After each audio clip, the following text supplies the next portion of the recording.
শুভেচ্ছা বন্ধুরা। আজকের গন্তব্য হচ্ছে আটগড় কুরকুরিয়ানা। আমরা এখন আছি বাউকাডি, হেমানন্দ কাডি। এখান থেকে মাত্র 4 কিলোমিটার। আপনারা দেখতে পাচ্ছেন সামনেই বাউকাডি ব্রিজ।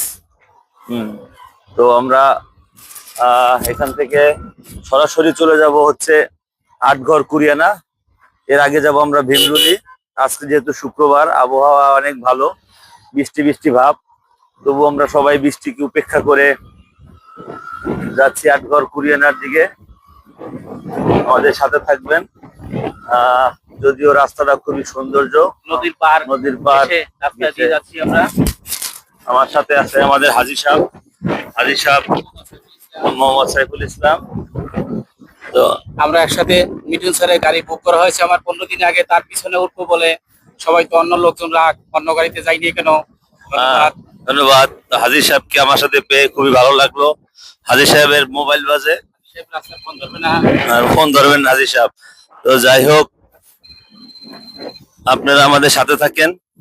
আর এই ব্লগটা অনেক ইন্টারেস্টিং হতে যাচ্ছে।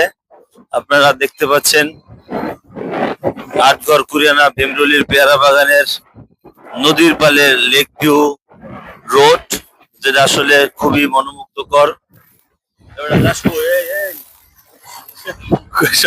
কুকুরের নিচে মাসখানে আগে পরে 1 সপ্তাহ হাসপাতালে ভর্তি ছিলাম। আর আমার পিছনে ছিল শাহ আলম স্যার, তার বলার বাটন দ্যাট মিন কলিজ ফ্র্যাকচার হয়ে অর্থোপেডিক্স অপারেশন করে প্রায় সে এখন হাত ঠিক হয় নাই। তাই কুকুর দেখলে আর কি গাড়ি খুব সাবধানে চালাই।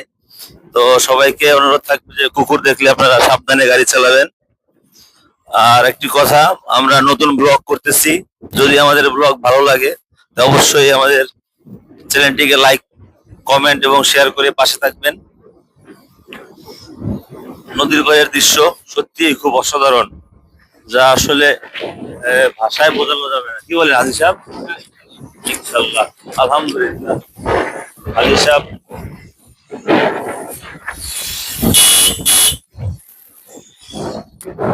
ছাগল কুত্তা এত ডিস্টার্ব। হেমানন্দ গাড়ি চলে আসছি আমরা অলরেডি। শুধু ছাগল আর ছাগল। হাজী সাহেব কি করেন?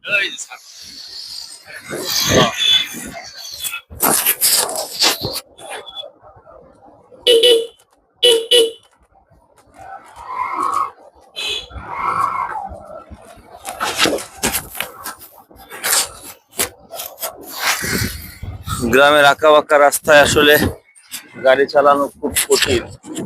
কি বলেন হাজী সাহেব, কঠিন না? কঠিন